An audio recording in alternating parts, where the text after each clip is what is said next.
नमस्कार दोस्तों, मैं हूं आपका दोस्त, आपका होस्ट आर के, और आप देख रहे हैं आर के ट्रेडिंग। तारीख दोस्तों 25 अप्रैल 2025 सुबह के 5 बज रहे हैं और आपके सामने 3 स्टार सेक्शन का वीडियो लेकर हाजिर हूं। 5:20 हो चुका है, लेकिन 3 स्टार वीडियो यानी 3 स्टॉक जो इंट्राडे के लिए देता हूं, उसके पहले 3 स्टॉक का स्टॉक परफॉर्मेंस रिव्यू कर लेते हैं, जो कि 24 तारीख के लिए था। तो चलिए पहले उसका रिव्यू कर लेते हैं कि उसने किस में प्रॉफिट बना और किस में नहीं बना। व्हाट्सअप नंबर है मेरा 8709652195। इस पर आप हाई लो कुछ भी व्हाट्सअप मैसेज भेजेंगे तो आपको बाय डिफॉल्ट टेलीग्राम चैनल का link, mobile app, WhatsApp channel, ये सब मिल जाएगा, जहाँ पे मिलता है फ्री ऑफ कॉस्ट में लाइव मार्केट में कॉल्स। तो जो सबसे पहला स्टॉक था वो उस स्टॉक की बात कर लेते हैं, ZS लाइफ। पहला स्टॉक था ZS लाइफ। इसको बाइंग करना था 873 के ऊपर, 873 के ऊपर, सेल करना था 865 के बिलो। तो देखिए 24 तारीख का चार्ट देखें तो पहली कैंडल हमेशा अवॉइड होती है, ये आपको पता ही है। 3 स्टार स्टॉक्स में कैसे एंट्री लेना चाहिए उसके लिए सेपरेट वीडियो अलग से बना हुआ है, आप उसको सर्च करेंगे मेरे चैनल पे तो आपको मिल जाएगा। एंड स्क्रीन में मैं लिंक डाल दूंगा। 873 के ऊपर बाइंग करना था और 873 के ऊपर आपने यहाँ अगर बाइंग किया तो आपको सारे टारगेट मिले, 879, 885 और साथ ही 891। इसने देखिए हाई 867 लगे, 2 टारगेट से ज्यादा इसने दिया। दूसरा स्टॉक था इन्फोसिस का। तो इन्फोसिस का प्राइस देखते हैं, बाय करना था 1480 के ऊपर, सेल करना था 1468 के नीचे, 1468 के नीचे। तो पहली कैंडल ये है। उसके बाद अगर आपने 1468 के नीचे अगर सेल किया तो इसने आपको कुछ पैसा बना के नहीं दिया, आपके स्टॉप लॉस कट गए होंगे। दूसरा 1480 के ऊपर बाइंग था, तो अगर ये 80 के ऊपर भी गया तो भी आपको प्रॉफिट नहीं बना, बिल्कुल साइडवेज में इसने आपको फंसा लिया। तीसरा स्टॉक था वोल्टास। तो चलिए वोल्टास को देखते हैं। बाय करना था 1303 के ऊपर, सेल करना था 1287 के नीचे। 1303 के ऊपर तो गया ही नहीं, शुरुआत पहला कैंडल अवॉइड, उसके बाद तो ये गया नहीं।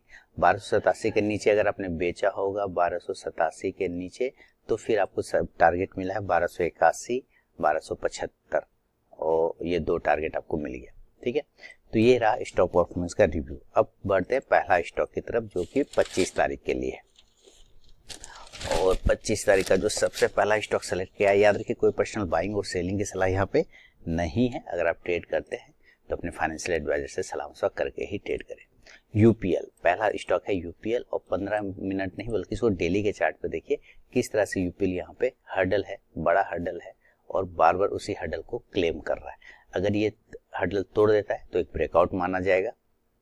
अब देखिए कैसे ये ब्रेकआउट करने की तैयारी कर रहा है। तो मान लेते हैं यूपीएल ऊपर 687 को तोड़ता है तो हम बाइंग की तरफ देखेंगे, बाय वेब 687, जो स्टॉप लॉस होगा 683, 683 का होगा, जो टारगेट होगा 691, 691, 695, 695 और तीसरा 699, 699 का। अगर सेलिंग होता है, रिजेक्शन मिलता है, तो सेल का प्राइस होगा 680 के नीचे, सेल बिलो 680, स्टॉप लॉस होगा 684, 684 का, जो टारगेट हो जाएगा पहला 676, 676, 672, 672 और 668, 668 रुपए का। शुरू के 5 मिनट बिल्कुल भी आप ट्रेड को अवॉइड करके चलिए, उसके बाद ही स्टॉक बाइंग या सेलिंग लेवल को एग्जीक्यूट करता है तो ट्रेड करें, अदरवाइज ट्रेड को आप अवॉइड कर दें। यह है पहला स्टॉक यूपीएल। सेकेंड स्टॉक की तरफ बढ़ता हूं। सेकेंड स्टॉक का नाम है दोस्तों एक्सिस बैंक। चलिए एक्सिस बैंक का चार्ट आपके सामने लेकर आता हूं। एक्सिस बैंक आप देखिए 15 मिनट के टाइम फ्रेम पर triangle pattern, symmetrical triangle pattern इसने बना रखा है। नीचे से सपोर्ट है, ऊपर से रेजिस्टेंस है। इस सिमेट्रिकल ट्रायंगल पैटर्न को अगर ये तोड़ देता है, क्योंकि इसके पास स्पेस हो जाता है छोटा, तो जहां भी ब्रेकआउट और ब्रेक डाउन मिलेगा उधर ट्रेड बनेगा।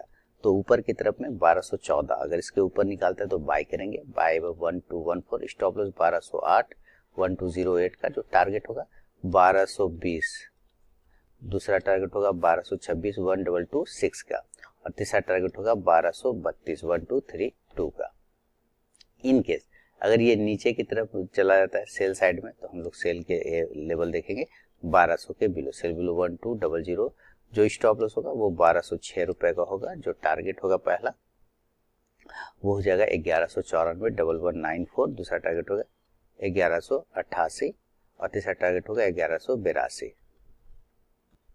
दोस्तों फर्स्ट टारगेट पर भी स्टॉक पहुंचता है तो जरूर अपना 50 to 70% क्वांटिटी बुक कीजिए, बाकी का आप अपना स्टॉप लॉस टेल करके चल सकते हैं। तो ये है सेकंड स्टॉक एक्सिस बैंक। तीसरा और फाइनल स्टॉक की तरफ बढ़ता है जिसका नाम है गोदरेज कंज्यूमर। ये देखिए गोदरेज कंज्यूमर का चार्ट भी देखिए, ऐसे तो आपको फ्लैग नजर आएगा। ये देखिए यहाँ से एक पोल अगर मैं डाल दूं तो ये फ्लैग आएगा, बेरिश फ्लैग। लेकिन मैं प्राइस चैनल ज़्यादा अच्छा से कंसीडर कर रहा हूँ यहाँ पे, क्योंकि पोल थोड़ा छोटा है। अगर ये प्राइस चैनल ऊपर तोड़ता है तो हम बाय की तरफ देखेंगे, नीचे तोड़ता है तो सेल की तरफ देखेंगे। तो बाइंग का एरिया होगा 1270 बाय 1270, जो स्टॉप लॉस हो जाएगा वो 1264 1264, जो टारगेट होगा 1276 1276, सब 1282 1282 और तीसरा 1288 1288 का। सेल की तरफ बात करते हैं 1257 के नीचे, है ना, 1257, स्टॉप लॉस हो जाएगा 1263 1263 का, और जो टारगेट होगा 1251 1251, दूसरा 1245 1245 और तीसरा 1239 1239 का। दोस्तों बिना स्टॉप लॉस के ट्रेड करने की गलती कभी ना करें और अपने ट्रेलिंग स्टॉप लॉस का यूज जरूर करें। तो ये तीनों ही स्टॉक्स आपको मिल गए हैं सुबह सुबह, एंजॉय करिए। अब मैं आपसे मिलूंगा नेक्स्ट वीडियो में, तब तक के लिए बहुत बहुत धन्यवाद।